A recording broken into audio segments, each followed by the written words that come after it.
Notre Dame is a better football team than Ohio State. Love hearing that. Please, Coach. He has lost to Alabama, Georgia, Right. Clemson, Michigan twice, and everybody that beats him does so because they're more physical than Ohio State.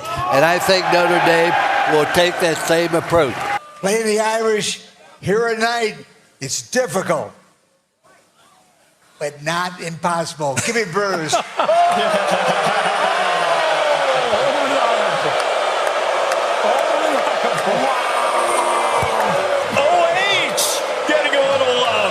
Trayanum up the middle.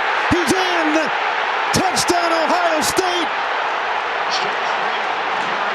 They walk it off at Notre Dame Stadium. Like, I'd like to know where Lou Holtz is right now. What he said about our team, I cannot believe. This is a tough team right here. We're proud to be from Ohio, and it's always been Ohio against the world, and it'll continue to be Ohio against the world. What was your reaction when you saw Coach Day after the game go after you? Well, that's his choice, and I can understand why he did. He doesn't want to talk about Michigan, 0-2. He doesn't want to talk about the big game coming up against Penn State and against Michigan again. I honestly felt that Notre Dame was a better football team and more physical, and I'm sorry that Coach Day was offended by it. I hope he goes on, has a wonderful year. I don't think they'll be a great football team. I really don't. I felt Notre Dame won the football game. 41-yard attempts. Snap and hold are good. The kick is good! Notre Dame has won the Orange Bowl, and Marcus Freeman is taking them to the championship game. Sawyer knocked it out and picks it up. Jack Sawyer headed down the sidelines. Ohio State scoop and score and dagger. That Ohio State has the final word. Buckeyes out of the championship game. Speaking of that, I'm just curious. Have you and Lou Holtz ever talked since then?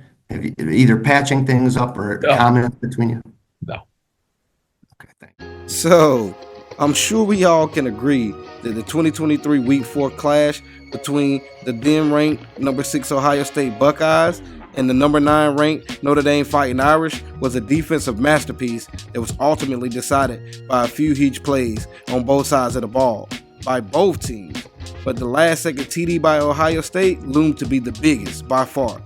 Not only did the game live up to the hype, but the build-up from the colorful commentary of legendary former head coach of the Fighting Irish and Buckeyes, Lou Holtz, calling out the physicality of Ohio State's team ahead of the 2023 game, then followed up by the now viral clapback by Ryan Day midfield right after the remarkable last-second victory in South Bend.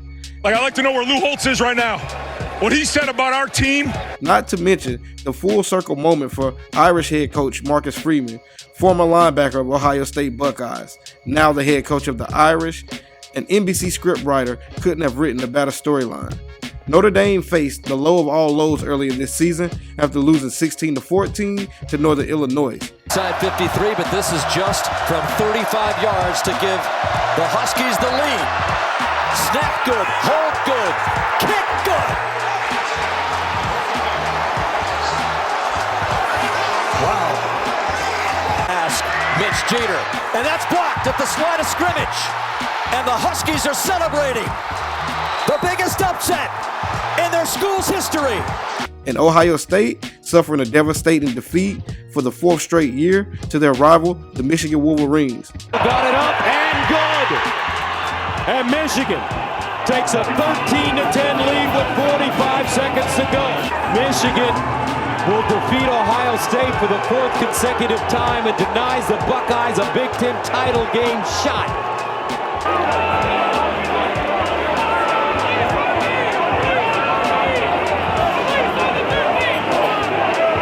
Who could have ever imagined that they would be witnessing a rematch of their lifetime? But this one's for all the marbles, the winner to be crowned the college football national champion. Let's revisit the thriller played between these two teams back on September 23rd, 2023, and the events that took place leading up to that big game. So to set the stage, Lou Holtz spent the week leading up to the big matchup all in the media, making appearances on Pat McAfee's show, damn near trolling the Buckeyes and Coach Ryan Day, questioning their physicality, calling them out on every big game loss, trolling him on his then 0-2 record versus Michigan, and just all out predicting that the Irish would stump the Buckeyes. We would later learn that Ryan Day didn't take those comments lightly at all, and still haven't let them go currently as this video is being recorded. It's safe to say there's still smoke between Ryan Day and Lou Holtz. Thankfully, Coach Lou Holtz has been reserved enough to remain quiet this week leading up to the national championship matchup between the Irish and Buckeyes, being sure not to give them any bulletin board material before Monday's big game. Even though Irish's star running back Jeremiah Love told reporters after their huge Orange Bowl win over Penn State, "We want to play Ohio State. We lost to them last year in a game we should have won. I feel like Ohio State is better than Texas. I want to play the best and win." Looks like Love and the Irish got what they wanted, and we'll see Monday if they're able to live up to the task at hand. The game in 2023 features some key players that aren't going to be playing in this 2025 national championship game. Both the Irish and Buckeyes were led by different QBs in that matchup last season. The Irish was led by transfer portal addition and former Wake Forest Demon Deacons quarterback Sam Hartman. Hartman is currently on the Washington Commanders roster, and the Buckeyes was led by now starting quarterback for the Syracuse Orange, Kyle McCord, who actually had a pretty decent season this year for the Orange. Ohio State star wideout wasn't Jeremiah Smith.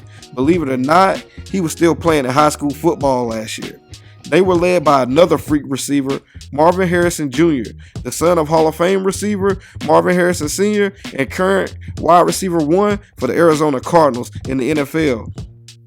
The only 2 TDs scored for the Irish that game would be put up by 2 players that haven't taken a snap for the Irish this season. One player being running back Gabran Payne, who's currently on the active Irish roster but hasn't played in a single game this season, and wide receiver Rico Flores Jr., who is currently on UCLA's roster, and from the look statistically, he didn't have a bad season this year, but with the Bruins, his numbers took a dip from what he produced with the Irish last year. The most notable non-returnee to the national championship game coming up on Monday is the running back from Ohio State that scored the last-second game-winning walk-off touchdown, Chip Trayanum, who transferred to SEC Conference and played this season for the Kentucky Wildcats. So now that we have that established, it's important to know both teams entered this 2023 matchup undefeated. For this matchup, number 6 versus number 9 in the country as Ohio State heads on the road to Notre Dame Stadium to take on the Irish. And if you could paint a perfect picture of what college football should look like, it might look like Christmas, but it feels like prime time right now. And we are absolutely over the moon to be bringing you this matchup between the Irish and the Buckeyes. Ohio State entered the game 3.5-point favorites on the road with the over-under set at a whopping 56.5 points. Bettors who took the over in this game were scrambling to find a bet to cover their butts because the over would be looking like it was out the window by halftime. This game was scoreless approaching seconds left until halftime thanks to some elite defense being played by both teams, but also thanks to Notre Dame kicker missing a 47-yard field goal early in the second quarter. But the Buckeyes were able to drive into Irish territory late in the first half. Emeka Egbuka looked as if he had secured the first points of the game after making a spectacular touchdown catch in the back of the end zone.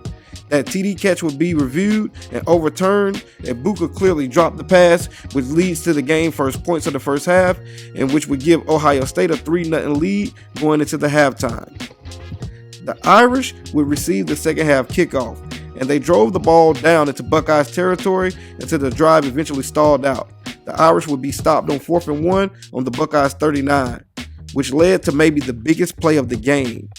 A one-play, 61-yard touchdown run by the Buckeyes running back Travion Henderson would put the Buckeyes in front 10-0. Things were starting to loom bleak for the Irish. They needed a scoring drive, and I'm talking now. And the Irish did just that. Hartman would lead the Irish down the field to the Buckeyes 1-yard line with a theatrical 1-yard run by Gabran Payne, who would lose his helmet and then would proceed to lose his mind next in the end zone. Nonetheless, the Irish would cut the lead to 3, making it a 10-7 OSU lead late in the third. After both teams did nothing for a couple of possessions, with a little over 8 minutes left in the game, the Irish would connect on a 2-yard touchdown pass from Sam Hartman to Rico Flores Jr., giving the Irish their first lead of the game, 14-10. On the ensuing Buckeye drive, they would methodically move the ball into the Irish red zone with a little over 4 minutes left in the game, but was stopped short on 4th and inches by the Irish defense, which seemed to be the game-clinching stop if only the Irish offense could work the clock and pick up a couple first downs. But no, the Irish only burns a couple minutes off the clock and ultimately would end up having to punt the ball back to OSU with a little over a minute remaining in the game. McCord would connect on a huge pass to Egbuka, then connected on a big 4th down conversion pass to Julian Fleming. You could feel the tension mounting in South Bend. An Irish defender would then drop a game-sealing interception, I'm talking right through his hands, which would lead to a first down catch for OSU star wideout Marvin Harrison Jr., who was hobbled with injuries all game and was only held to 3 catches total. But this one would put the Buckeyes in the red zone with only 27 seconds left to play in the game. It was looking like it was setting up to be a thriller.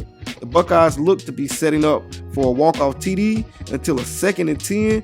Kyle McCord is tackled while throwing the ball away, but the refs will huddle up and eventually throw a flag for intentional grounding on the Buckeyes, stating that there wasn't a receiver in the area of the throw.